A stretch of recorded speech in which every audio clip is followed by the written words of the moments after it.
నమస్కారం అండి. నేను doctor Venkata Chaganti, president university of applied Vedic sciences. ఈరోజు మనతో రవిశంకర్ గారు ఉన్నారు. రవిశంకర్ గారు నమస్కారం అండి. నమస్కారం అండి చాగంటి వారు. నమస్కారం అండి అనిల్ గారు. అనిల్ గారు కూడా ఉన్నారు. అనిల్ నమస్తే. అనిల్ అనిల్ మన యూనివర్సిటీ స్టూడెంట్. సో చాలా ఇంపార్టెంట్ ఇష్యూ మీద, భవిష్యత్తు యొక్క ప్రణాళిక మీద, ప్రపంచాన్ని ఎటువైపు తీసుకెళ్తున్నారు అన్న దాని మీద మనము ఒకసారి దృష్టి సారిద్దాము. ఎందుకంటే ఇది ధనమున్న వాళ్ళు చేసే పని, ధనం లేని వాళ్ళు చేసే పని అని కాకుండా సైంటిస్టులు చేస్తున్న పని ఇది. దానికి ధనవంతులు సహకారం ఇస్తారు. సో దాంతో ఏమవుతుందంటే ప్రపంచాన్ని నడిపించే దిశకి తీసుకెళ్లే ప్రయత్నం చేస్తున్నారు. భూమి మీద ఏమీ చేత కానప్పుడు ఆకాశంలో చేద్దామనే ప్రయత్నము.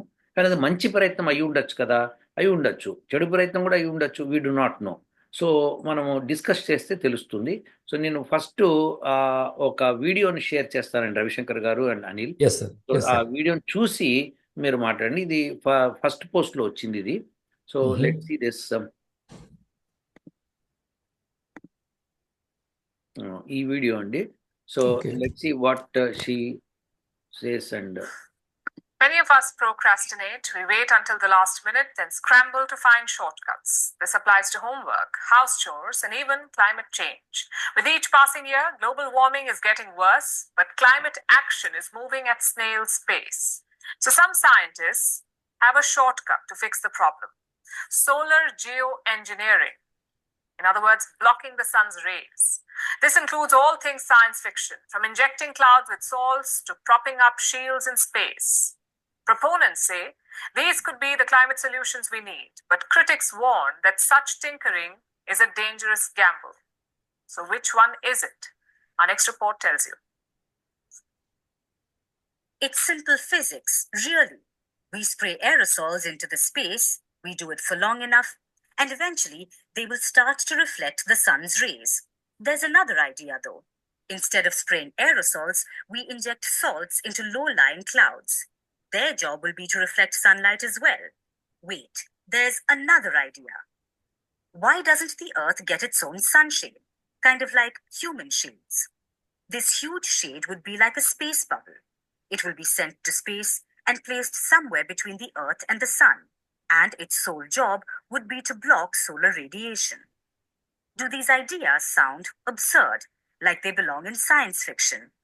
Well, you may not be wrong. For years, these concepts have been treated as obscure ideas. They've been part of a club that was generally looked down upon by scientists called solar geoengineering. But in recent years, it's gaining increasing prominence among academics, lawmakers, and even the United Nations. So what is solar geoengineering? In simple terms, it refers to blocking the sun's rays or reflecting sunlight away from the planet with the larger goal of saving Earth from climate change. Amid growing frustration over the slow pace of climate action, nation after nation is looking into solar engineering. The US has called for coordinated research into solar radiation management, or SRM. Solar geoengineering is rising in the East as well, with China's research programs. Meanwhile, the European Union has called for international talks on the subject. But the scientists are not so sure. A new report is out where critics have pretty much said, don't mess with the sun's rays. They say that while research is underway, no SRM technology is mature enough to be deployed safely yet.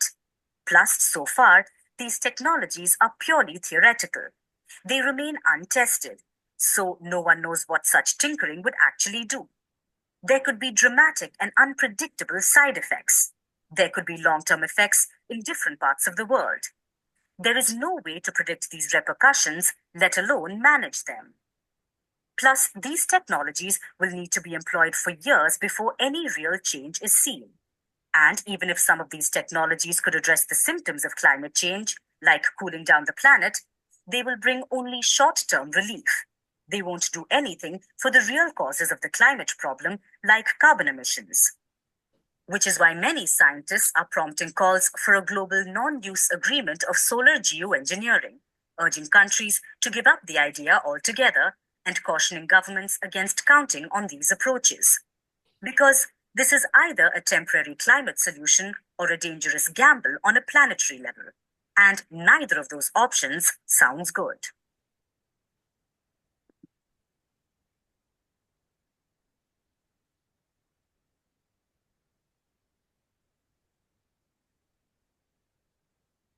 So ఇప్పుడు మీరు అది చూశారు కదండి.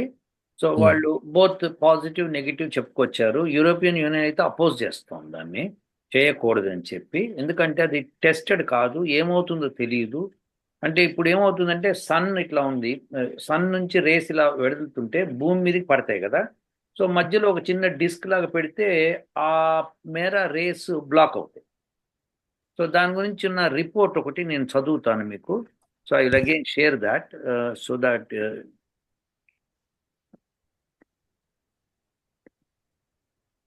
Space News 5. So the case to build a new ISS, the International Sunshade, solar sunshade. So ఇది ఇట్లా ఒక shade లాగా construct చేస్తాము, రిఫ్లెక్ట్ చేస్తుంది సన్ రేస్ ని. సో అని అంటూ, imagine building a shield in orbit to protect earth against environmental destruction.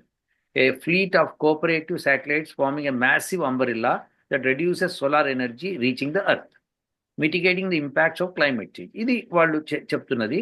ఇది ఎవరు చేస్తున్నారు, what is the planetary sunshade అన్నది ఎక్స్ప్లెయిన్, ఇందాక వాళ్ళు చెప్పింది చెప్తున్నారు.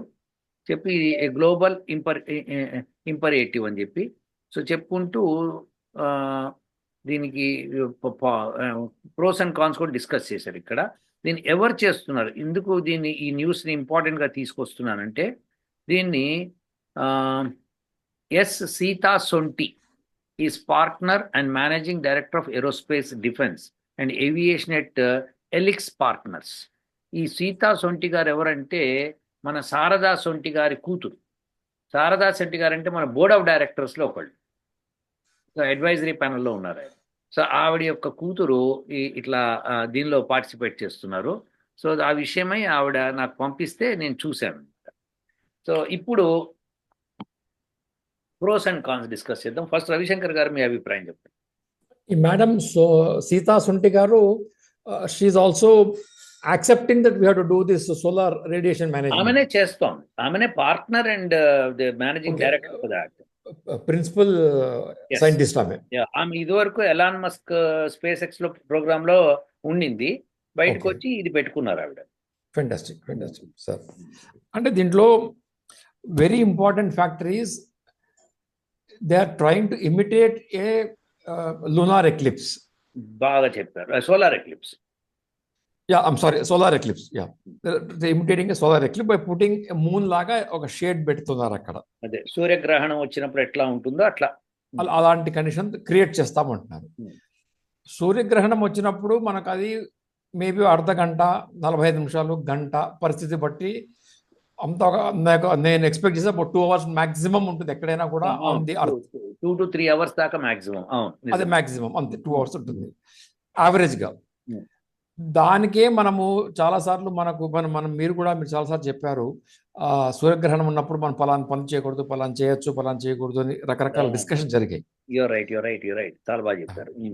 సో అలాంటప్పుడు మనం ఆర్టిఫిషియల్ గా ఒక సూర్యగ్రహణాన్ని క్రియేట్ చేస్తూ దాన్ని పర్మనెంట్ గా పెట్టేస్తూ ఉంటే, మరి మనము మన వేదిక్ స్టడీస్ వల్ల చేసిన మన శాస్త్రంలో చెప్పినటువంటి నెగిటివ్ ఎఫెక్ట్స్ ఏవైతే ఉన్నాయో వాటిని మనం పర్మనెంట్ గా చేసుకుంటున్నాం అన్నమాట ఇక్కడ భూమి మీద. బాగా చెప్పారు రవిశంకర్ గారు, బాగా చెప్పారండి. కాబట్టి నా పర్సనల్ వ్యూలో ఈ పర్టికులర్ ఈ idea, it is not a tenable idea for the human race, number 1. Okay. Number 2, ఇవి ఎప్పుడైతే మనకున్న ఈ రోంత శాటిలైట్స్ కే మనకు now we are getting lot of space debris, satellite debris. ఇలాంటప్పుడు మనం ఇంకా దానికి యాడెడ్ గా అడిషనల్ ఇలాంటి శాటిలైట్లు పెట్టి రిఫ్లెక్టింగ్ చేసేస్తుంటే we're adding further junk to the space, which is also not good. Okay. So మరి దానివల్ల వచ్చే రిపర్కషన్స్ ఏముంటాయో కూడా మనకు తెలియదు ఆ జంక్ వల్ల. సపోజ్ దే స్టార్ట్ స్కైలాబ్ అన్నట్టు ఫర్ ఎగ్జాంపుల్, ఇప్పటికీ అప్పుడప్పుడు కొన్ని శాటిలైట్స్ పడిపోతుంటాయి, ఏదో అవుతుంటుంది. ఆ చైనా పోయిందంటారు, రష్యా అంటారు, వీళ్ళదంటారు, వాళ్ళదంటారు. The news is coming regularly. మన అదృష్టం ఏంటంటే మన నెత్తి మీద పడలేదు అంతే. అదే అంటే ఇప్పుడు ఇలాంటి మనం ఎక్కువ చేస్తే the chances of that kind of a random thing hitting a human being or a community or a civilized area is getting exponentially increased. Yes. కాబట్టి అది first point. Different the negative points. అదే కాకుండా అసలు కొంత కష్టపడి చేస్తే మనకు నిజంగా రిజల్ట్స్ వస్తాయా, ఎక్కడైనా సిమ్యులేట్ చేసి చూసుకున్నారా వాళ్ళు ఫస్ట్ వెదర్ని? చేయకుండా మనం ఏదో చేసేసుకుంటే మనం రోడ్డు మీద అడ్డంగా పరిగెత్తినట్టుగా అనిపిస్తుంది నాకు. దట్స్ రైట్ అండి, మీరు correct. We may survive, we may get hit by a vehicle. That's right, accidents can occur any time. అదే, సో అలాంటి కండిషన్ అవుతుంది. కాబట్టి ఇన్ మై పర్సనల్ ఒపీనియన్ ఈ పర్టికులర్ ఎస్ఆర్ఎం మన థియరీ ఏదైతే పట్టుకొచ్చారో, I'm sorry to be harsh, but it is some sort of ఏదో fund తెచ్చుకోవడానికి వాళ్ళు ముందుకు చూపిస్తున్నట్టే తప్పనిస్తే రియల్గా హ్యూమానిటీ కోసం చేస్తున్నట్టుగా అయితే నాకైతే అనిపించలేదు సార్. ఓకే, అది my personal view, is my personal view. Okay, so positive ఏమైనా మాట్లాడగలుగుతారు దాని గురించి? ఇప్పుడు పాజిటివ్ అంటే ఇప్పుడు వాళ్ళు చెప్పిన మాటలే వాళ్ళు చెప్పిన దాన్ని నేను I have to borrow and state. Because వాళ్ళు ఏమంటారంటే సన్ను ఎక్కువగా అయిపోయింది రేసు, దానివల్ల మనకు ఇబ్బంది కలుగుతుంది, క్లైమేట్ చేంజ్ మనం ఆపలేకపోతున్నాము because of road consumption models what we have now got it. ఈ కన్సంప్షన్ మోడల్ కూడా మోస్ట్లీ వెస్టర్నైజ్డ్ సొసైటీ వాళ్ళు మన మీద రుద్దిందే మనకి. అంతే కదా, అంతే కదా. మళ్ళీ దాన్ని వాళ్ళు సరి చేసి అంటే జారిపడి మళ్ళీ మనం కాళ్ళకు దెబ్బలు తగిలితే కట్లు కట్టుకున్నట్టుగా ఉంది పరిస్థితి. అదే అదే ఇట్లా జారి పడతారు అని చెప్పి మేము తెలుసుకున్నాము, మీరు కూడా తెలుసుకోండి, మాకు ముందరే తెలుసుకుంటా కానీ వింటలేదు. అలాంటి కండిషన్లో మనం ముందు తోసిస్తున్నారేమో అనిపించింది నాకు. క్లైమేట్ చేంజ్కి మనం చేయాల్సినవి ఏమైనా వేరేగా చేసుకోవాలి తప్పనిస్తే ఇటువంటి ఐడియాస్ తోటి అదే మనము అరచేయబెట్టి సూర్యుని ఆపలేము అని మనకు వి హావ్ గాట్ ఏ సామెత. ఉస్మానియా యూనివర్సిటీ వాళ్ళు బాగా ప్రతీతి దానికి. వీడియోస్ వాళ్ళ స్లోగన్ అది, అరిచేత్తో అడ్డ పెట్టి సూర్యుని ఆపలేదు. అందుకే నాకు వచ్చింది అది. అదే అదే అదే అదే సంగతి అది సార్ వ్యవహారం. This is my personal view. Very good అండి. ఇప్పుడు అనిల్, నీ యొక్క అభిప్రాయం చెప్పు. ఫస్ట్ పాయింట్ సార్ చెప్పిందే ఎక్లిప్స్ గురించి చెప్దాం అనుకున్నాను నేను కూడాను. సెకండ్ థింగ్, ఆ షీల్డ్ లాగా పెడితే మేబీ సీజన్స్ కి ఇబ్బంది అవుతుందేమో సార్, రైనీ సీజన్స్. కరెక్ట్. అదే అది కూడా went through my mind, I forgot. You are right sir, you are right sir. Correct. Seasons చాలా మంచి పాయింట్, ఎందుకంటే సీజన్స్ ఎఫెక్ట్ ఏంటంటే మానవాళి మొత్తం ఎఫెక్ట్ అయిపోతుంది. సో బెటర్ అంటే వీళ్ళు ఏఫారెస్టేషన్ చేసుకుంటే best sir to cool the temperature. వీళ్ళు డిఫారెస్టేషన్ చేసి something they want to control on the race అని చెప్పి they want to control the race అని. మెజారిటీ ఈ నెగిటివ్ పాయింట్సే కనిపిస్తున్నాయి సార్. పాజిటివ్ అదే క్లైమేట్ చేంజ్ అంటున్నారు, బట్ ఎంతవరకు అనేది ఎగ్జామిన్ ఇంకా చేయలేదు కాబట్టి మనం చెప్పాలి. Yes, so that's your opinion. So నేను నా ఒపీనియన్ ఇస్తాను. అట్ ఫస్ట్ దీని మీద ఏమైనా ఎక్స్పెరిమెంట్లు ఎవరన్నా చేశారా అంటే సైంటిస్టులు ఈ పర్టిక్యులర్ ఆస్పెక్ట్ మీద చేయలేదు, కానీ సోలార్ ఎక్లిప్స్, లూనార్ ఎక్లిప్స్ మీద సైంటిస్టులు చాలా ఎక్స్పెరిమెంట్స్ చేశారు. అయితే మేము కూడా ఈ ఏప్రిల్లో, అంటే ఏప్రిల్ 2024 ఏప్రిల్ 8 నాడు సోలార్ ఎక్లిప్స్ వచ్చింది. అది టెక్సస్ మించిని కొన్ని రాష్ట్రాల మించి పాస్ అయింది అమెరికాలో. Full total solar eclipse pass అయింది. నేను ఆ రీజియన్లో లేను, నేను పార్షల్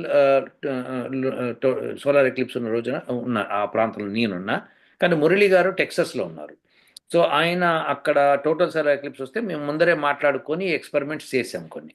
సో ఆయన చేసిన ఎక్స్పెరిమెంట్స్ ఏంటి, ల్యూమినెన్సీ ఎలా ఉంటుంది అని చెప్పి ఎక్విప్మెంట్ పెట్టుకొని మెజర్ చేశాడు. ఆ తర్వాత నేను ఇక్కడ ఎక్విప్మెంట్ పెట్టుకొని పార్షల్ సోలార్ ఎక్లిప్స్ ఉన్న చోట ఎక్విప్మెంట్ పెట్టుకొని నేను కొన్ని టెస్టులు చేశాను. సో ఆ సోలార్ ఎక్లిప్స్ టెస్ట్ రిజల్ట్స్ నేను ఇప్పుడు చూపిస్తాను. నేను ఫస్ట్ చూపిస్తే దాని మీద మనం డిస్కషన్ చేసుకోవచ్చు.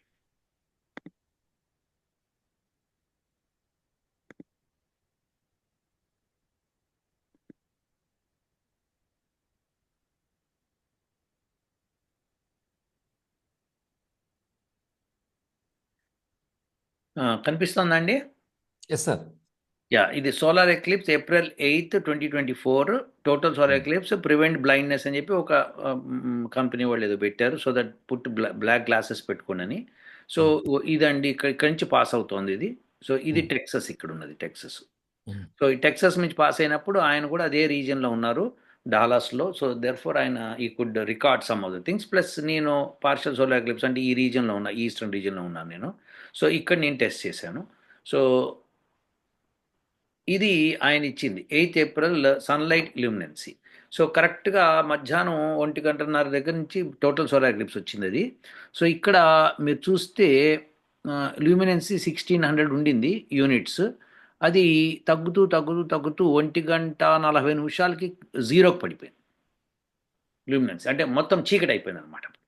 సో ఆ టైంలో అయిపోయి ఇలా అని మీకు ఇక్కడ ఎంతసేపు ఉంది, 13:45 దాకా ఉండింది. అంటే 13:40 నుంచి 5 minutes కంప్లీట్ డార్క్నెస్. ఆ తర్వాత నుంచి మళ్ళీ లూమినెన్సీ పెరిగి మీకు అబౌట్ 13:46 మళ్ళీ బ్యాక్ వచ్చింది ఇక్కడికి. సో ఇది వారి గ్రాఫ్ అనమాట. ఇది ఆయన ఎక్విప్మెంట్ పెట్టి దాన్ని టెస్ట్ చేసి చూపించింది. సో ఆ ఎక్విప్మెంట్ కూడా మేము ఒక వీడియోలో చూపించాము. అది ఒక పేపర్ కూడా సబ్మిట్ చేసాం, సన్లైట్ ఎర్లీ మార్నింగ్ సన్లైట్ ఇల్యూమినెన్సీ గురించి. సో దాని బెనిఫిట్స్. సో ఇది తర్వాత నేను ఎక్స్పెరిమెంట్ చేసిన చోట CO2 ఎలా పెరిగింది ఎలా తరిగింది, అది partial solar eclipse. So CO2 చూడండి, CO2 ఏమైందంటే ఇది 0 అంటే 12 o'clock, 1 o'clock, 2 o'clock, 3 o'clock, 3 PM, 7 PM దాకా టెస్ట్ చేశాను అనమాట నేను. సో ఎక్లిప్స్ వచ్చింది 1:30 PM to 2:30 దాకా ఉండింది అది. సో అరౌండ్ 3 దాకా ఉంది అనుకుంటా. సో ఇప్పుడు మీరు చూస్తే ఇలా అని CO2 పడిపోయింది, పారాబోలా. సో పడిపోయి ఇక 1 గంటకి పడిపోవడం మొదలుపెట్టింది. అంటే మీకు ఇంకా ఎక్లిప్స్ పూర్తిగా స్టార్ట్ కాలేదు, పార్షల్గానే ఉండింది అప్పటికి. కానీ 1:30కి ఇందాక చూపించినట్టు 1:30కి టోటల్ సోలార్ ఎక్లిప్స్ వచ్చినప్పుడు ఆ టైంలో CO2 మినిమం ఉండింది. ఓకే. సో ఇప్పుడు ఈ సీతా సొంటి గారు చేసే ఎక్స్పెరిమెంట్స్లో పాజిటివ్ పాయింట్ ఏంటంటే, ఒకవేళ కనుక సన్షేడ్ అలా వస్తే ఖచ్చితంగా CO2 తగ్గుతుంది అని చెప్పడానికి ఒక ఆస్కారం. ఇది వరల్డ్లో ఏ సైంటిస్టులు చేయనటువంటి experiment university of applied Vedic sciences మనం చేసాము. చేసి దాన్ని, కానీ ఇది పార్షల్ సోలార్. అది ఈ ఎక్విప్మెంట్, నా దగ్గర ఉన్న ఎక్విప్మెంట్ మురళి గారి దగ్గర లేదు. ఉండుంటే ఆయన కూడా అక్కడ టెస్ట్ చేసే పని, అది కూడా బ్రహ్మాండంగా ఉండేది. So somehow we could do that. తర్వాత ఎయిర్ ప్రెషర్ పడిపోవడం మొదలుపెట్టింది ఇట్లా. సో ఇప్పుడు 1009 నుంచి ఇట్ హ్యాస్ కమ్ టు 1007. అంటే ఏంటి, 2 units పడిపోయింది అది. సో అది పడిపోవడం వల్ల ఏమవుతుంది అంటే, ఎప్పుడైతే ఎయిర్ ప్రెషర్ పడుతుందో, సో జనరల్గా మీకు హరికేన్స్ అప్పుడు ఎయిర్ ప్రెషర్ పడిపోతుంది. ఎగ్జాక్ట్లీ. సో ఆ పరిస్థితులు ఏర్పడతాయి అన్నట్టు, కానీ మరీ ఎక్కువ పడలేదు, జస్ట్ 2 units పడింది. అది కూడా 1000 పైనే ఉంది. So 1000 is 1 atmosphere. సో 1000 పైన ఉంది కాబట్టి పెద్ద నష్టమేం లేదు దీని మూలంగా. సో CO2 బెనిఫిట్ ఒకటి, air pressure is not that problem. తర్వాత నెక్స్ట్ రిలేటివ్ హ్యూమిడిటీ ఇలా వచ్చి పెరగడం మొదలుపెట్టింది. కరెక్ట్గా 3 o'clock పెరిగింది, ఆ తర్వాత 7 o'clock ఇంకా పెరిగింది. సో ఇది ఒక్క అబ్జర్వేషనే, ఓన్లీ 1 సోలార్ ఎక్లిప్స్కే. మనము కంటిన్యూస్గా 5-6 సోలార్ ఎక్లిప్సెస్ అబ్జర్వ్ చేస్తే తెలుస్తుంది ఇంకా బాగా. సో ఇది పార్షల్ ఉన్నప్పుడే నేను మాట్లాడేది, నాట్ టోటల్. సో నేను ఎక్స్పెరిమెంట్ చేసినంత పార్షల్ సోలార్ ఎక్లిప్స్. తర్వాత PM 2.5 అంటే డస్ట్ పార్టికల్స్ పడిపోవడం మొదలుపెట్టాయి. సో దెర్ఫోర్ దానికి ఎక్లిప్స్ మూలంగా డస్ట్ పార్టికల్స్ పడిపోవడం మొదలుపెట్టాయి. ఆ తర్వాత TVOC అంటే టోటల్ వొలటైల్ ఆర్గానిక్ కాంపౌండ్స్ అనమాట. సో ఇది పడిపోయింది కంప్లీట్గా. సో ఇది volatile compounds is very dangerous అనమాట. అవి మనకి పెయింట్లు అవి వేస్తాం చూడండి, అవి వొలటైల్ కాంపౌండ్స్, అవి ఎక్కువ పీల్చుకుంటే చాలా డేంజర్. సో అది పడిపోయింది. సో ఇది ఇంకో పాజిటివ్ పాయింట్. PM 2.5 పడింది, TVOC పడింది, ఇది పోయింది. అయితే నెక్స్ట్ ఇది ఓజోను కరెక్ట్గా స్టేబుల్గా ఉండింది, కానీ ఆ తర్వాత పడింది, ఎక్లిప్స్ తర్వాత పడిపోయింది. అంటే ఎక్లిప్స్ అప్పుడు ఎక్కువ ఉంది అని చెప్పాలి. So ozone is a dangerous thing, ozone is not good. అంటే ఎక్కడంటే అట్మాస్ఫియర్లో ఎక్కడో పైన అది UV రేస్ రిఫ్లెక్ట్ చేయడం, అది అక్కడ మంచిది, కానీ అర్త్ మీద ఉన్న ozone is not good. Correct. So అది. తర్వాత NO2 అండి, ఈ NO2 ఉంది చూసారా, ఇది it's not a good thing. So అది కూడా పెరిగిందండి, పెరిగి మళ్ళీ పడిపోయింది. So during solar eclipse in the partial eclipse region మనం అబ్జర్వ్ చేయాల్సింది అంటే NO2 పెరిగింది, ఓజోన్ పెరిగింది, ఈ 2 డేంజరస్ థింగ్స్. కానీ పాజిటివ్ థింగ్స్ అంటే TVOC తగ్గింది, PM 2.5 తగ్గింది, relative humidity okay, that's not a problem. Then air pressure తగ్గింది, CO2 తగ్గింది. ఇక ల్యూమినెన్స్ అయితే తగ్గిపోయింది, అంటే చీకటి పడిపోయింది కంప్లీట్గా. ఎక్కడ టెక్సస్లో, అదే మొత్తం టోటల్ సోలార్. సో ఇప్పుడు మనం దీని గురించి మాట్లాడితే these are some of the positive points which are there. కానీ CO2 తగ్గదు. EU వాళ్ళు చేయలేదు ఎక్స్పెరిమెంట్, ఇంకా CO2 తగ్గుతుందని వాళ్ళకి తెలియదు. ఇది నేను పార్షల్ సోలార్ ఎక్లిప్స్ ఉన్న చోట నేను టెస్ట్ చేస్తే CO2 తగ్గింది. సో ఈ కార్బన్ డైఆక్సైడ్ అన్నది ఒక నెగిటివ్ కంపోనెంట్, తగ్గించాం. సో ఇప్పుడు దీనిలో 2 పాయింట్స్ ఉన్నాయి డిస్కస్ చేయాల్సింది. ఒకటి ఏంటంటే సోలార్ ఎక్లిప్స్ మూన్ మూలంగా ఏర్పడింది. సో మూన్ యొక్క ప్రభావం కూడా దీని మీద ఉంటుంది. సో ఉండి మొత్తము భూగోళంలో చాలా ఏరియా అది కవర్ అవుతుంది. ఎగ్జాక్ట్లీ. కానీ వీళ్ళు పెట్టేది ఎంత అంటే ఒక స్టేట్, ఒక అరిజోనా స్టేట్ కవర్ అయ్యేంత మాత్రమే పెడతారు వాళ్ళు. సో అది వాళ్ళు దానిలో ఎక్స్ప్లెయిన్ చేశారన్నమాట, ఆ ఆర్టికల్లో నేను చూశాను. సో దెర్ ఫోర్ అది అబౌట్ 800 స్క్వేర్ మైల్స్ ఏదో చెప్పారు అది రఫ్లీ.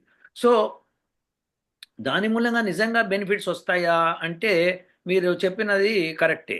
కానీ సోలార్ ఎక్లిప్స్ మూలంగా నేను అబ్జర్వ్ చేసినవి ఇవి, కానీ ఒక్క సోలార్ ఎక్లిప్స్ ఇది నేను అబ్జర్వ్ చేసి. సో నెక్స్ట్ టైం వచ్చినప్పుడు మళ్ళీ అబ్జర్వ్ చేద్దాం. కానీ ఈ రీజియన్లో రావాలి కదా, ఈ రీజియన్లో వస్తే ఇప్పుడు దానికి దర్ కెన్ బి వేరియబుల్స్. సడన్గా CO2 అంతగా తగ్గడం అంటే అది నిజంగా it's an effect of solar eclipse, no doubt. ఇక NO2 పెరిగింది. NO2 పెరగడం it could be due to vehicles travel, this thing, that could be the reason. కానీ అది అలా అంత సడన్గా అంత ఎక్కువ పెరగాల్సిన అవసరం లేదు, చుట్టుపక్కల ఏదన్నా మరీ వెహికులర్ యాక్టివిటీస్ ఉంటే. కానీ నేను అబ్జర్వ్ చేసినంత మటుకు అంత వెహికులర్ యాక్టివిటీస్ లేకుండింది. So I was observing continuously, seeing the birds, how they are doing this thing అని అన్నీ అబ్జర్వ్ చేస్తున్నాను అనమాట. చేస్తున్న సమయంలో నాకు అనిపించింది ఏంటంటే NO2 పెరుగుతోంది, TVOC తగ్గింది. TVOC తగ్గిందంటే it's very good, it's a very good thing. So ఇవైతే కనిపించినాయి. సో ఈ పాజిటివ్ పాయింట్స్ ఉన్నాయి, నెగిటివ్ పాయింట్స్ ఉన్నాయి. So this is because of the moon మూలంగా. సో మూన్ అనేది పెద్ద ఏరియా కింద వస్తుంది. Exactly. So whereas when we talk about the artificial umbrella which they want to put it, అది చాలా తక్కువ రీజన్లో వస్తుంది. ప్లస్ దానికి ఇప్పుడు నేను ఇంకా టెస్ట్ చేయాల్సింది ఏంటంటే ఏ రేడియేషన్ ఎక్కువ వస్తుంది దాని మూలంగా. అంటే అది బికాస్ ఆఫ్ ద బ్లాకింగ్ మూలంగా, డయాఫ్రాక్షన్ మూలంగా కొన్ని రేడియేషన్స్ ఎక్కువ వస్తాయి మనకి. సో ఆ రేడియేషన్స్ వచ్చి ఇంటెన్సిటీ పెరిగి ఏమన్నా అవుతుందా లేదా, ఎందుకంటే ఇప్పుడు బ్లైండ్నెస్ ఏర్పడుతుందని వీళ్ళు అన్నారు కదా, అవునా? సో ఇప్పుడు సైంటిస్ట్ అందరూ, నాసా సైంటిస్ట్ దగ్గర అందరూ కోడే కూస్తున్నారు ఏంటంటే బ్లైండ్నెస్ వస్తుంది, మీరు అబ్జర్వ్ చేయండి, మీరు గ్లాసెస్ పెట్టుకొని అబ్జర్వ్ చేయాలి బ్లాక్ అంటే. మీరు ఎప్పుడైతే ఈ సోలార్ షేడ్ లాంటిది వచ్చిందో ఆ రీజియన్ ప్రజలందరూ బ్లాక్ షేడ్స్ పెట్టుకుని తిరగాలంటే అసలే చీకటి, మళ్ళీ బ్లాక్ షేడ్స్ పెట్టుకుని తిరగాలి. ఈజ్ ది వేయబుల్ సొల్యూషన్ అన్నది నా క్వశ్చన్ కూడా. సో ఇప్పుడు నా అబ్జర్వేషన్ అనేది ప్రాక్టికల్, నేను సైంటిఫిక్గా. ఇప్పుడు మిగతా EU సైంటిస్ట్ అయితే మనకి చెడు ఉండొచ్చు, మనం చేయలేదు, అవి చేయలేదు, ఇవి చేయలేదు, ఇవన్నీ నేను చేసి చూపిస్తున్నా. కాకపోతే ఇది ఒక్కటే సోలార్ ఎక్లిప్స్ చేశాం కదా, ఒక 5-6 చేస్తే కానీ అది ఒక అథెంటికేషన్ రాదు. But still we're in the process. So I leave the discussion for you both. So Ravishankar garu, you can go ahead. First thing sir, మనకు ఎక్కడైనా సరే ఈ పర్టికులర్ ఎగ్జాంపుల్ మీరు చెప్పినప్పుడు ఏ సోలార్ ఎక్లిప్స్ జరిగినప్పుడు టోటల్ ఏరియా ఎంత కవర్ చేసింది అది ఆ eclipse vis-a-vis what these people want to do. Suppose assuming ఈ టోటల్ సోలార్ ఎక్లిప్స్ వల్ల మనకు 100 స్క్వేర్ మైల్స్ మనకు కవర్ అయింది అనుకుందాం, ఫర్ ఎగ్జాంపుల్ ర్యాండమ్ గా. వాళ్ళు చేసేది వాళ్ళు సేపు 10 అనుకుందాము. So that means the ratio would be offset by so much. yes you are right. అది ఫస్ట్ పాయింట్. రెండో పాయింట్, మీరు I was waiting to see if you have measured the temperature drop at that particular point of time. That also we measured అండి. అది మురళి గారు నాకు ఇచ్చారు, కానీ అది గ్రాఫ్ నేను సరిగ్గా పాయింట్అవుట్ చేయలేకపోయాను నేను. సో ఎందుకంటే ఇల్యూమినెన్సీ ఉంది కదా, సో దాంతోనే టెంపరేచర్ కూడా పడాలి డెఫినెట్ గా. అంటే ఇప్పుడు టెంపరేచర్ పడడం వల్ల మనకు CO2 కూడా తగ్గిందా క్వశ్చన్. అది నేను అదే అంటున్నా. నేను టెంపరేచర్ కూడా చెక్ చేశాను. నేను మీ గ్రాఫ్ లో కనపడే waiting for missed it somewhere. అయితే నేను ఈసారి బయటికి తీస్తాను, ఎందుకంటే అది కూడా గ్రాఫ్ లో పెట్టాను. టెంపరేచర్ కూడా ఎక్కడో మిస్ అయ్యాను నేను. టెంపరేచర్ మాది పార్షియల్ సోలార్ ఎక్లిప్స్, నేను మెజర్ అదే వాట్ ఎవర్ మీ దగ్గర ఉండేది. It has decrease for sure. అందులో టెక్సస్ అయితే బాగా డిక్రీజ్ అయింది, ఎందుకంటే Ah. ఇల్యూమినేషన్ లేదు కంప్లీట్ గా. So that's there. Yeah. So ఇప్పుడు మరి వీళ్ళు ఈ క్లైమేట్ వాళ్ళు మాట్లాడేది ఏంటి, క్లైమేట్ చేంజెస్ జరుగుతుంది అంటే కార్బన్ డైఆక్సైడ్ తగ్గించాలా, ఫస్ట్ పాయింట్ వాళ్ళది. దానివల్ల టెంపరేచర్ తగ్గించాలా. టెంపరేచర్ తగ్గించాలని వాళ్ళ పాయింట్, ఎందుకంటే they do not know that carbon dioxide will decrease. ఇది కాదు మామూలుగా వాళ్ళు చెప్పేది, మామూలు క్లైమేట్ చేంజ్ గురించి క్లైమేట్ మాట్లాడే చేంజ్ వక్తలందరూ CO2 తర్వాత అదే. Green house Methane gas gases. తగ్గించాలని. తగ్గించాలి. అప్పుడు దానివల్ల automatic గా టెంపరేచర్ temperature తగ్గుతుంది. అదే దట్స్ వాట్ ఐమ్ సేయింగ్, తగ్గుతుంది. సో ఇప్పుడు ఈ సోలార్ ఎక్లిప్స్ వల్ల మనం చూసింది ఏంటంటే మీరు చెప్పడం బట్టి టెంపరేచర్ తగ్గింది, CO2 తగ్గింది. సో క్లైమేట్ చేంజ్ వాళ్ళకి కావాల్సిన 2 పదార్థాలు తగ్గిపోయినాయి ఇప్పటికి. మీరు అన్నట్టు కన్సిస్టెన్సీ కోసం చూడాలి. కాకపోతే మీరు అన్నట్టుగా ఏ నెగిటివ్ ఎఫెక్ట్స్ ఉన్నాయి ఇంతమంది ఎవరు చూడలేదు కదా. NO2 పెరిగింది, నేను చూసిందన్న NO2 పెరిగింది. మరి CO2 తగ్గింది, NO2 పెరిగింది అన్నప్పుడు NO2 ఓజోన్ పెరిగింది, ఓజోన్ పెరిగింది, ఓజోన్ పెరిగింది. ఎస్, అది ఇంకా డేంజరస్, స్కిన్ క్యాన్సర్ వచ్చేస్తుంది. అది so these things I mean what are the repercussions, definite గా డేంజర్ అన్నప్పుడు డేంజర్. యా, అంటే మనకు ఇది ఎట్లుంటుందంటే మన తెలుగులో కథ ఉంటుంది కదా, కత్తిపాయ డోలు వచ్చే డమడమా టైప్ లో తయారవుతుంది పరిస్థితి. కత్తిపాయ డోలు వచ్చే డమడమా, కరెక్ట్, అవును. ఆ టైప్ తయారైపోతుంది లాస్ట్ లో మనకి. అది కరెక్ట్. ఒక ప్రాబ్లం పోయి ఏదేంటంటే వాళ్ళు ఇప్పుడు గుండె జబ్బు వచ్చిందని మందేస్తారు, ఆ మందేస్తే అది పోయి కిడ్నీని ఎఫెక్ట్ చేస్తుంది, మళ్ళీ కిడ్నీకి మందేస్తారు, అది పోయి లంగ్స్ ఎఫెక్ట్ చేస్తుంది, లంగ్స్ కి మందేస్తారు, అది పోయి బ్రెయిన్ పోతాడు, మొత్తం పోతాడు. అంటే ఏంటంటే మేము మా బిజినెస్ చేసుకున్నాం, మీరు పోయారు అంతే. అలాంటి కండిషన్ అనిపిస్తోంది ఈ పర్టికులర్ ఈ entire gamut of what they are trying to project ఈ something looks like more of a economic activity for themselves than for the human good and నా పర్సనల్ వ్యూ అది. యా కరెక్ట్, మీరు చెప్పింది correct. Yeah correct. Last లో అయ్యో అంటారు, అది అప్పుడు ఏం చేస్తాం, ఒక జనరేషన్ వెళ్ళిపోతుంది, అదే అలా అయిపోతుంది, గోవిందా అంటారు. ఇప్పుడు ఇవాళ చూస్తున్నాను అదేదో రెడ్ 14 ఏదో కలర్ అంట, అది 1971 నుంచి వాడతారంట ఆల్ ఫుడ్ తిండ్లలో. ఇంకా దానికి ప్రతిదీ ఆల్ కైండ్స్ ఆఫ్ ప్రాబ్లమ్స్ దానికి రాసేసారు. ఇప్పుడు FDA అప్రూవల్ ఇంకా ఉందంట మీ దగ్గర, కానీ all kinds of issues are coming up with that. ADHD వాళ్ళు ఏవో రాసుకొచ్చారు దునియా, అట్లా ఉంది. ఇప్పుడు what to do about it, they are saying in every food product it is available now. అట్లా అంటే ఇప్పుడు వీళ్ళు చేసేస్తారు, బాగానే ఉంది, ఏదో చేస్తారు, పైన ఏదో అంబ్రెల్లా పెడతారు, మన పుణ్యకాలం దాటిపోతుంది, మనం పోతాం, నెక్స్ట్ కాలం వచ్చేటప్పటికి వాళ్ళకి ఏమవుతుందో తెలియదు. వీళ్ళు పోయింటారు, మనం పోయింటాం, ఆ వచ్చేవాడు ఇబ్బంది పడతాడు. ఎగ్జాక్ట్లీ. ఇప్పుడు ఇదేమవుతుంది, కక్ష కట్టుకొని వీళ్ళు తీసుకెళ్లి ఒక కంట్రీ మీద మాత్రమే కాన్స్టెంట్ గా ఉండేది చేశారు అనుకోండి, గోయిందా, ఆ కంట్రీ గోవిందా అయిపోతుంది అనమాట. కక్ష కట్టి కక్షలో పెట్టారనుకోండి దీని వాళ్ళు, గోయిందా. కక్ష కట్టి కక్షలో పెట్టడం బాగుంది, మీ భాషా సార్లు చాలా బాగుంది. ఎంతైనా ఉస్మానియా యూనివర్సిటీ సార్ మీరు, కానీ కాదు ఎర్రజెండా yeah that's right, good, thank you. Anil what about you? Sir ఈ సోలార్ ఎక్లిప్స్ అప్పుడు ఇన్ఫ్రారెడ్ రేస్ వస్తాయి కదా sir? See thing is that ultraviolet కూడా వస్తాయి కదా, లోవర్ కళ్ళు పోతాయి, అది కదా వాళ్ళ ప్రాబ్లం. ఇప్పుడు యూవీ రేస్ మూలంగానే కళ్ళు పోతాయి అంటున్నారు. బెండింగ్ ఏవి ఎక్కువ అవుతాయి అన్నది important.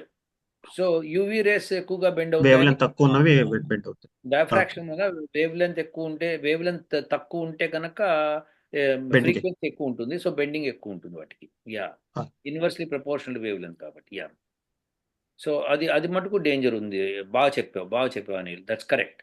So UV rays harmful, కానీ దానికి మళ్ళీ ఓజోన్ లేయర్ ఒకటి ఎక్స్ట్రా పెట్టాల్సి వస్తుంది మనం ఇప్పుడు ప్రత్యేకించి దీనికి. యా, కానీ ఓజోన్ పెరిగింది ఇప్పుడు మీ ఎక్స్పెరిమెంట్ లో. యా, ఓజోన్ పెరిగింది, దట్స్ రైట్. అది గ్రౌండ్ ఓజోన్ పైగా నేను మాట్లాడేది. అదే గ్రౌండ్ ఓజోన్ పెరిగింది, గ్రౌండ్ ఓజోన్ పెరగకూడదు, అట్మాస్ఫియరిక్ ఓజోన్ పెరగచ్చు, అది పెరగాలి, అక్కడ పెంచాలి వాళ్ళు అన్నప్పుడు. యా, అక్కడ పెంచాల్సి వస్తుంది. అదే కౌపిన సంరక్షణార్థం. సో సో అదండి. సో ప్రోస్ అండ్ కాన్స్ మనం డిస్కస్ చేసాము. మనం university of applied Vedic sciences వాళ్ళు మనము ఈ వేదాల్లోంచి మళ్ళీ తీసి అలా ఉంది లేనిది కూడా డిస్కస్ చేస్తాము. ప్రస్తుతం అయితే మేము ఎక్స్పెరిమెంటేషన్ చేసిన దాంతో పాజిటివ్ పాయింట్స్ ఏంటి, నెగిటివ్ పాయింట్స్ ఏంటి, ఇవన్నీ మనం విన్నవించుకున్నాము. ప్లస్ అనాలిసిస్ బాగా చేశారు వీరిద్దరు. So I hope that this discussion will be useful for the public. Yes Yeah. Sir. Okay, anything Anil? వేరే పాయింట్ ఉంది ఏదో అనిల్ గారు. సార్ అది జనరలిస్ట్ టాపిక్ ఇది. నేను వెస్టర్న్ థాట్స్ హిందూ థాట్స్ కి నేను రాసుకుంటున్నాను కొన్ని పాయింట్స్. నాకు వెస్టర్న్ వరల్డ్ లో ఉన్న థియరీస్ ఏవైతే ఉన్నాయో, ఫిలాసఫీస్, కమ్యూనిజం కానీ, కన్జ్యూమరిజం కానీ, టు దట్ మ్యాటర్ సోషలిజం కానీ, ఆల్ వీటన్నిటికీ బేస్ వచ్చి క్రిస్టియానిటీ సార్. క్రిస్టియానిటీలో నేను బైబిల్ కూడా కొంచెం స్టార్ట్ చేశాను. సమయం కుదుర్చుకుని చదవట్లేదు, కానీ సమయం ఉన్నప్పుడు మాత్రం అరాకొర చదువుతున్నాను. అందులో గాడ్ 7 రోజులు సృష్టి చేశాడు. 6వ రోజు యాడమ్ అనే ఆయన్ని క్రియేట్ చేశాడు. యాడమ్ నుంచి ఈవ్ అనే ఆవిడ్ని క్రియేట్ చేశారు. 7వ రోజు చెప్తాడనమాట, ఈ ఈ ప్రకృతి అంతా నీ కోసం చేశాను, దిస్ ఇస్ ఫర్ యూ అంటాడు. సో ఆ థాట్ లోనే, ఆ హ్యూమన్ థాట్ లోనే అక్కడ you are born to control the nature అన్న థాట్ ఉంది అక్కడ. ఓకే. సో ఈ అందుకని వీళ్ళు ప్రతిదీ కంట్రోల్ చేద్దామని చూస్తారు. వేరే మన హిందూ చింతన ఎలా ఉంటుందంటే, మనకి ఈశావాస్య ఉపనిషత్తులో ఫస్ట్ శ్లోకం ఉంది సార్. ఈశావాస్య ఇదం సర్వం యత్కించేత్ జగత్యాం జగత్ తేన తిక్తేన భుంజీతాః మా కృత కశ్చ స్విద్దరం. తేన తిక్తేన భుంజీతాః, enjoy the nature, use the nature, but in the sense of sacrifice. ఆ సాక్రిఫైస్ చింతన లేకపోవడం వల్ల వాళ్ళు ప్రతిదీ కంట్రోల్ చేద్దామని చూస్తున్నారు. Let's say there is circle sir, ఇక్కడ మీరు కొండ కోన అన్ని పెట్టేస్తే, యానిమల్స్ అన్ని పెడితే, ఒక వెస్ట్రన్ పర్సన్ ని వేర్ డూ యూ స్టాండ్ అంటే, he will choose in the centre of the circle sir, because he want to control the nature. వెరాజ్ మన స్క్రిప్చర్స్ ఫాలో అయిన వాళ్ళు definitely they will choose on the line of circle, somewhere కలిసి ఉందామని చూస్తారు వాళ్ళు. Okay, okay, okay. So that's a good point Anil, very good thinking, very good. అదే ఆ కంట్రోలింగ్ నేచర్ వల్లే ఇట్లాంటి థాట్స్ వస్తాయని చెప్పి నాకు అప్పుడప్పుడు అనిపిస్తుంటుంది. ఎగ్జాక్ట్లీ. ఇంకొక శక్తేనా అన్నప్పుడు వదిలేయాలి, త్యాగంతో చేయమని చెప్తున్నారు. ఇప్పుడు అనిల్ గారు చెప్పిన మాటలో ఒకటి ఉంది. ఆయన బైబిల్లో చెప్పారు, నేను నీ కోసమే క్రియేట్ చేశాను ఈ నేచర్ అని చెప్పారు అన్నారు కదా గాడు.